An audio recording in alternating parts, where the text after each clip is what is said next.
Shalom, saudaraku yang dikasihi oleh Tuhan kita Yesus Kristus. Jumpa lagi dengan saya, Bram Manaha. Dan kali ini kita akan membahas sebuah topik, yakni doa Bapa Kami atau mantra. Untuk mendasari pembahasan kita ini, maka kita akan membaca di dalam dua bagian firman Tuhan, yaitu Injil Matius pasal 6 ayatnya yang ke-9 sampai 13 dan Injil Lukas pasal 11 ayat 2 sampai 4. Beginilah kebenaran firman Tuhan di dalam Matius pasal 6 ayat 9 bunyinya. Karena itu berdoalah demikian, Bapa kami yang di sorga, dikuduskanlah namamu. Datanglah kerajaanmu, jadilah kehendakmu di bumi seperti di sorga. Berikanlah kami pada hari ini makanan kami yang secukupnya. Dan ampunilah kami akan kesalahan kami, seperti kami juga mengampuni orang yang bersalah kepada kami. Dan janganlah membawa kami ke dalam pencobaan, tetapi lepaskanlah kami daripada yang jahat. Karena Engkaulah yang empunya kerajaan dan kuasa dan kemuliaan sampai selama-lamanya. Amin. Dan di dalam Injil Lukas pasal 11 ayat 2 sampai 14 bunyinya. Jawab Yesus kepada mereka, apabila kamu berdoa, katakanlah, Bapa, dikuduskanlah namamu, datanglah kerajaanmu. Berikanlah kami setiap hari makanan kami yang secukupnya, dan ampunilah kami akan dosa kami, sebab kami pun mengampuni setiap orang yang bersalah kepada kami, dan janganlah membawa kami ke dalam pencobaan. Demikian firman Tuhan, dan sebelum kita bahas lebih jauh, mari kita dengarkan sebuah pujian berikut ini.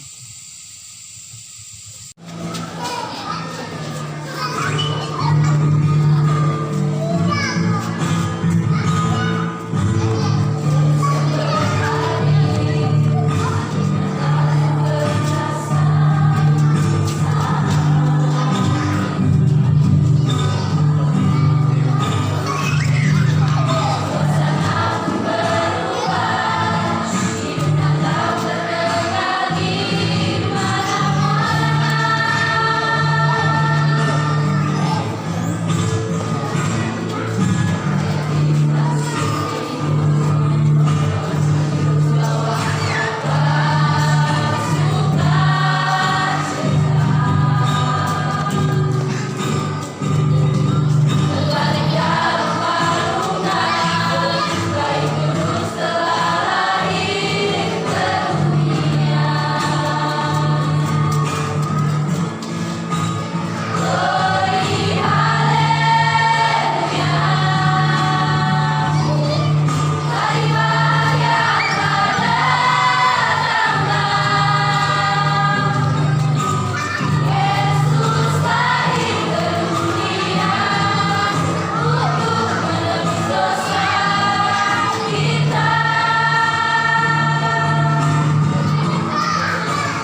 Di dalam doa yang telah diajarkan oleh Tuhan Yesus di dalam Matius pasal 6 maupun Lukas pasal 11 tadi, kalau kita melihat itu baik Matius maupun Lukas mencatat, namun catatannya itu berbeda, di mana di dalam Matius itu lebih lengkap ketimbang Lukas. Namun di dalam Matius itu ada syarat atau intisari daripada doa itu ada 3, sedangkan di dalam Lukas 2. Namun intisarinya sama saja, gitu ya. Di mana latar belakang daripada doa yang diajarkan oleh Yesus ini, yang pertama karena permintaan seorang murid dari ke-12 murid, ya, yang tertulis di dalam Lukas pasal 11 ayat 1. Yang kedua adalah latar belakangnya karena fenomena pada waktu itu ada orang-orang munafik berdoa itu mereka pamer. Ya, mereka pamer. Nah, di mana mereka memamerkan doa-doa mereka? Yang pertama itu di dalam rumah-rumah ibadat. Jadi itu tertulis di dalam Matius pasal yang ke-6 ayat yang ke-5. Jadi orang-orang ini pamer doa mereka itu di dalam rumah-rumah ibadat. Di mana di dalam ibadah itu mereka berdoa, ya, dengan membuat doa-doanya itu indah begitu, puitis gitu, ya. Yang kedua, mereka pamer di tikungan-tikungan jalan. Jadi mereka pamer di luar tempat ibadah, di simpang-simpang jalan, di tempat-tempat orang yang lalu lalang, dan supaya dilihat orang. Dan yang ketiga adalah orang ini sebenarnya tidak kenal Allah. Walaupun dia percaya kepada Allah, namun dia tidak mengenal Allah. Namun dia berdoa. Dia berdoa. Nah, ini juga terjadi pada zaman ini, di mana ada banyak orang yang suka pamer doa di dalam rumah ibadat, suka di mana-mana pamer doa, supaya dilihat orang bahwa oh, dia pintar berdoa, doanya bagus. Dan ada orang pada hari ini menamakan diri Kristen, berdoa, pintar berdoa, dengan doanya yang bagus-bagus, namun sebenarnya dia tidak kenal Allah, tapi dia berdoa. Itu di dalam ayatnya yang ke-7. Yang berikut adalah orang-orang ini berdoa tapi salah mengerti tentang maksud, tujuan daripada doa itu sendiri. Ya. Sehingga mereka berpikir bahwa kalau doanya panjang, indah, tersusun rapi, puitis, itu akan dikabulkan oleh Tuhan. Ini adalah orang-orang yang tidak mengerti esensi daripada doa itu sendiri. Sehingga mereka berpikir kalau panjang-panjang doanya itu akan dikabulkan. Atau doanya bagus, indah gitu, tersusun rapi, akan dijawab oleh Tuhan. Nah, ini pengertian yang salah tentang doa. Tapi mereka berdoa. Dan yang terakhir adalah mereka ini belum mengampuni orang, tapi mereka berdoa. Gitu. Nah, itu ada dalam ayat yang ke-14 sampai 15 dalam Injil Matius pasal 6 tadi. Padahal Yesus dalam ajarannya mengatakan di situ bahwa kalau tidak mengampuni maka Tuhan tidak akan mengampuni dan tidak akan menjawab doa itu. Nah, itulah sebabnya di dalam Matius pasal 5 ayatnya yang ke-24 sebelum pasal 6 ini Yesus katakan, tinggalkanlah persembahanmu di depan mezbah itu dan pergilah berdamai dahulu dengan saudaramu, lalu kembali untuk mempersembahkan persembahanmu itu. Ini adalah ada orang beribadah, ingin beribadah, mempersembahkan korban, tetapi ada masalah. Di mana dia belum mengampuni saudaranya, dia belum menyelesaikan masalah dengan saudaranya. Jadi ketika kita belum mengampuni orang, itu berarti kita ada masalah yang harus diselesaikan dulu. Baru datang berdoa supaya doa itu bisa diterima oleh Tuhan dan dikabulkan. Nah, jadi kita melihat di sini bahwa inti daripada doa Bapa kami baik yang disoroti oleh Matius maupun Lukas itu sama. Ya. Dimana jangan seperti orang munafik tadi. Nah, nanti kita lihat ya apa yang inti daripada doa yang diajarkan oleh Tuhan Yesus ini sendiri.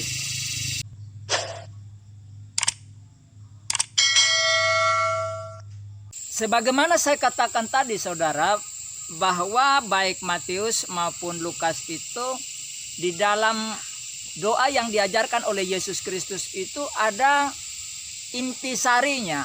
Ada 3 syarat utama yang harus diperhatikan di sana. Di mana di dalam doa-doa kita itu 3 unsur ini harus ada. Nah, doa Bapa kami itu bukan dimaksud untuk syarat mengabulkan setiap doa kita. Bukan, itu bukan syarat. Jadi ketika kita berdoa menaikkan doa Bapa kami itu bukan tujuannya untuk pengabulan doa. Bukan. Tetapi bagaimana cara berdoa yang benar dan baik. Gitu.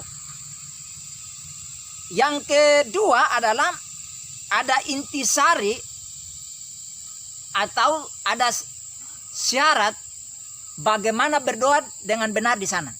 Nah, mari kita lihat. Yang pertama di dalam doa itu, mau itu panjang ataupun pendek, singkat, 3 unsur utama ini harus terpenuhi. Itu adalah doa yang baik dan benar yang diajarkan oleh Yesus. Yang pertama adalah memuliakan atau pengagungan kepada Tuhan Allah, yaitu Bapa di dalam Matius pasal 6 ayat 9 dan di dalam Lukas pasal 11 ayat 2. Di mana di sana dikatakan Bapa kami yang di sorga, dikuduskanlah namamu. Nah, ini adalah pengagungan, pemujaan,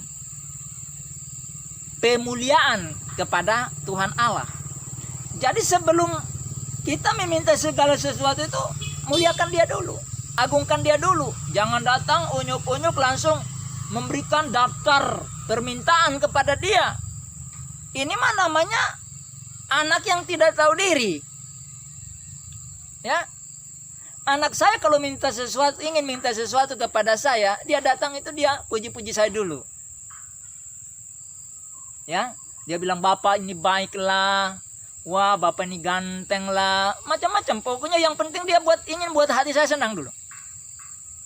Dan ketika dia lakukan itu saya sudah tahu apa yang ia ingin sampaikan gitu. Maka saya senyum-senyum aja. Nah, Tuhan pun begitu, dia ingin kita datang sebelum meminta sesuatu itu, ya muliakan dia dulu, mengagungkan dia dulu, puji-puji dia dulu. Ya, nah itu intisari yang pertama. Intisari yang kedua adalah permintaan atau permohonan untuk kebutuhan kita. Ini yang kedua. Ini urutan yang kedua. Jadi harus diurutkan dulu ya. Diurutkan pengagungan dulu, puji-puji Tuhan dulu. Baru yang kedua, baru sampaikan maksud hati kita, kebutuhan-kebutuhan kita kepadanya. Apapun itu, sampaikan aja sama dia. Ya, apapun kata Yesus, apapun yang ingin kamu sampaikan kepada Bapa, ya. Nah, ini dalam ayat yang ke-10 sampai dengan ayat 13a, ya. Dan ayat dalam Lukas pasal 11 ayat 3 sampai 4a. Ya. Nah, jadi kebutuhan kita apa? Kebutuhan jasmani. Ya. Jadi apa yang menjadi kebutuhan jasmani kita? Sampaikan. Kemudian kebutuhan moralitas kita. Nah, kita sampaikan saja. Ya. kemudian kebutuhan rohani kita. Jadi 3 unsur kebutuhan ini disampaikan secara detail kepada Bapa di sorga. Nah, ini unsurnya. Ya, karena walaupun kita belum meminta pun Tuhan sudah tahu kok. Seperti yang dikatakan oleh Injil Matius. Kita belum minta tuh juga Bapa sudah tahu. Tetapi Tuhan ingin untuk ada komunikasi, ada fellowship, ada relasi yang karib. Itu loh. Sama dengan anak saya tahu kebutuhan dia, tapi kadang saya ingin supaya dia ngomong sama saya. Nanti saya bersenda gurau dengan dia, kadang-kadang saya berselolor dengan dia dulu, macam-macam lah kan. Jadi ada satu fellowship yang indah, ada keakraban dulu, baru saya berikan kebutuhannya. Gitu. Itu inti yang kedua. Yang ketiga adalah kembalikan lagi kepada otoritas wewenang daripada Tuhan, atau kembalikan kepada kedaulatan daripada Tuhan, ya. Di dalam Matius pasal yang ke-6 ayat 13 bagian B dan Lukas pasal 11 ayat 4 bagian B. Ya. Karena engkaulah yang empunya kerajaan dan kuasa dan kemuliaan sampai selama-lamanya. Ya. Lukas juga mengatakan hal yang demikian. Ya.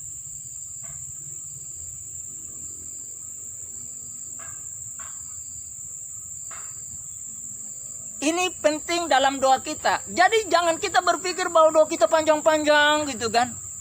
Terus sudah paling bagus. Tidak. Mau doa kita panjang, mau doa kita pendek, asal 3 unsur ini harus ada di dalam. Ya. Jadi kadang-kadang kita berdoa, kita paksa supaya Tuhan harus jawab doa kita. Bukannya kita kembali kepada otoritas Tuhan, kedaulatan Tuhan. Yang mana Tuhan akan menjawab sesuai dengan kebutuhan kita. Karena belum tentu apa yang kita sampaikan sesuai dengan kebutuhan kita. Gitu. Nah, ada banyak orang Kristen yang setelah berdoa memaksa Tuhan harus jawab. Kalau Tuhan tidak jawab, kecewa mereka. Sehingga mereka tidak lagi mau berdoa, mereka tidak mau lagi datang beribadah kepada Tuhan, mereka tidak mau aktif lagi dalam kegiatan-kegiatan gerejawi. Mereka menyalahkan orang lain dan seterusnya. Nah, ini berarti kita tidak menyerahkan wewenang itu lagi kepada Tuhan. Nah, hal ini dicontohkan oleh Yesus dalam doanya pun. Ketiga intisari ini ada, ketiga unsur ini ada di dalam doanya. Di dalam Lukas pasal 22 ayat 42, Yesus berdoa begini, "Ya Bapakku, jikalau engkau mau, ambillah cawan ini daripadaku. Tetapi bukanlah kehendakku, melainkan kehendak-Mu lah yang jadi." Jadi di dalam doa Yesus ini juga tercantum 3 unsur utama tadi. Dia katakan, Bapakku. Dia menyapa Bapa di sorga. Ya, dia katakan Bapakku. Ya. Yang kedua adalah permintaannya.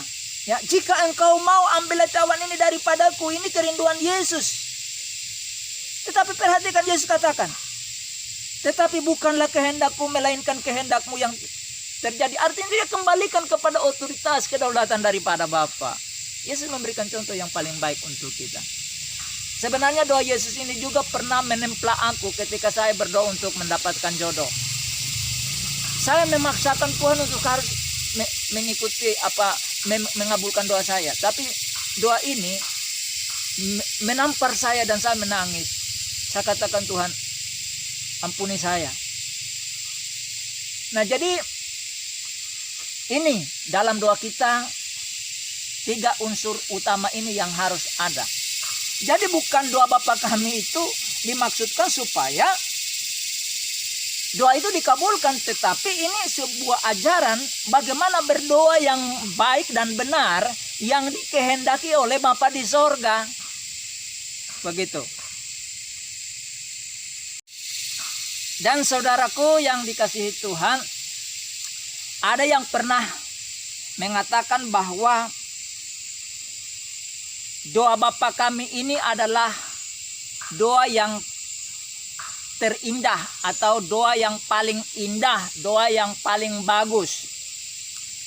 Dan saya boleh menambahkan bahwa bukan hanya doa Yesus adalah doa yang terindah, terbagus, tetapi juga merupakan doa yang tersempurna yang pernah ada dan diajarkan oleh Tuhan Yesus.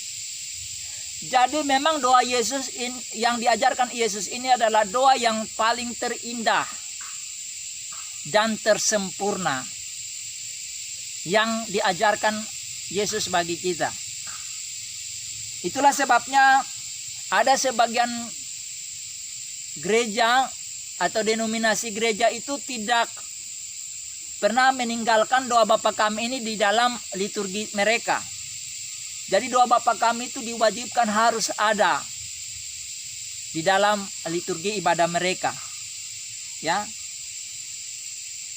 Namun saudaraku yang dikasihi oleh Tuhan, sekalipun doa yang diajarkan oleh Yesus Kristus adalah doa yang terindah, doa yang tersempurna yang pernah diajarkan oleh Yesus, sehingga dalam setiap liturgi ibadah dari beberapa denominasi gereja tidak meninggalkan itu, sehingga dalam ibadah mereka selalu diselipkan doa ini.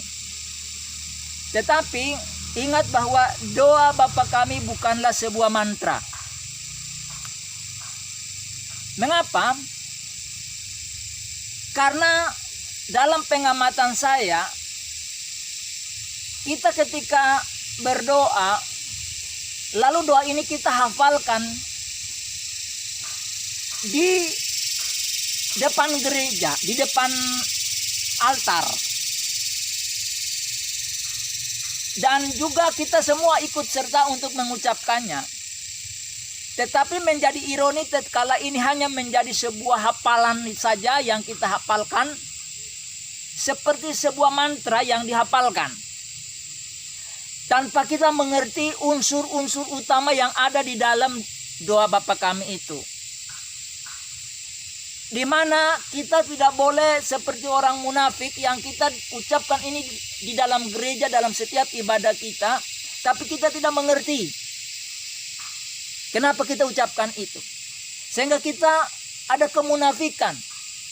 Ketika orang tidak hafal, kita menertawakan mereka seolah kita lebih benar.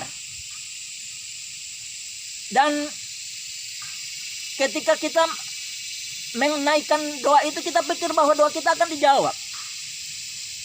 Bahkan kita belum mengenal Tuhan, tapi kita bisa menghafalkan doa Bapa Kami itu dengan fasih. Kita ingin pamer bahwa kita bisa, orang lain tidak bisa. Bahkan kita belum mengampuni orang lain, tapi kita berani katakan, ampunilah kami seperti kami telah mengampuni orang lain. Padahal kita belum mengampuni orang lain. Inilah yang saya katakan, jangan jadikan doa Bapa Kami sebagai mantra. Itulah sebabnya sebagian gereja tidak menaruh itu di dalam liturgi mereka. Tetapi ketika mereka berdoa, mereka ingin supaya itu dari hati mereka. Ungkapan dari hati, dan 3 unsur utama tadi harus ada. Jadi bukan kita hanya membaca sebuah teks doa Bapa Kami seperti mantra, tetapi itu bukan dari hati kita paling dalam, karena kesadaran kita butuh Tuhan. Hanya sekedar kita hafal di depan gereja, di dalam gereja, atau di dalam doa-doa kita. Ini yang paling berbahaya. Sehingga ada banyak orang yang begitu bangga bisa hafal doa Bapa Kami, tetapi tidak mengerti esensi daripada doa Bapa Kami itu sendiri. Maka doa-doa mereka tidak pernah dijawab oleh Tuhan. Tuhan tidak pernah melirik kepada doa mereka. Karena apa? Bukan dari hati. Oke, saudara boleh mengucapkan doa Bapa Kami, tapi ketika engkau mengucapkan itu harus dari hati kamu. Kamu harus benar-benar engkau ada di dalam doa itu sendiri. Engkau mengagungkan Tuhan di situ. Segala kebutuhan kamu sampaikan, tapi kamu kembalikan lagi kepada Tuhan. Itu yang Tuhan ingin dari kita kepada Dia. Jadi doa Bapa Kami itu tidak salah, tetapi ketika itu kita anggap itu hanya seperti sebuah mantra yang kita hafalkan di luar kepala kita, maka itu tidak ada faedahnya sama sekali untuk kehidupan kita, kehidupan rohani kita di hadapan Tuhan. Karena itu saudara, mulai hari ini kita boleh mengucapkan doa Bapa kami di dalam ibadah-ibadah kita ataupun dalam doa-doa pribadi kita. Tetapi mari kita ucapkan itu dari lubuk hati kita paling dalam dengan kesadaran kita ingin memuliakan Bapa di sorga. Supaya apa yang menjadi kebutuhan kita sampaikan kepadanya dikabulkan. Namun pengabulan itu biarlah kita kembalikan kepada kedaulatannya. Untuk dia sendiri yang memutuskan apa yang harus dia jawab untuk kita. Sesuai dengan kebutuhan kita. Demikianlah pemaparan kita kali ini tentang doa Bapa kami atau mantra. Bagi saudara yang sudah menyaksikan pemaparan ini, dan kalau saudara sudah diberkati, jangan lupa untuk like, kemudian subscribe, dan juga komen di kolom komentar, karena saya akan siap untuk menjawab saudara apapun komentar daripada saudara, mau itu yang positif maupun yang negatif, saya akan menjawab. Kemudian share kepada setiap orang yang saudara kenal, baik itu keluarga saudara maupun teman saudara, baik yang Kristen maupun non-Kristen, agar mereka juga tahu dan mengerti tentang esensi daripada doa Bapa kami itu. Kemudian bunyikan lonceng notifikasinya agar tidak ketinggalan dengan video-video saya yang terbaru. Dan sampai jumpa lagi pada video berikutnya. Tuhan Yesus memberkati. Dan shalom alaikum, haleluya, amin.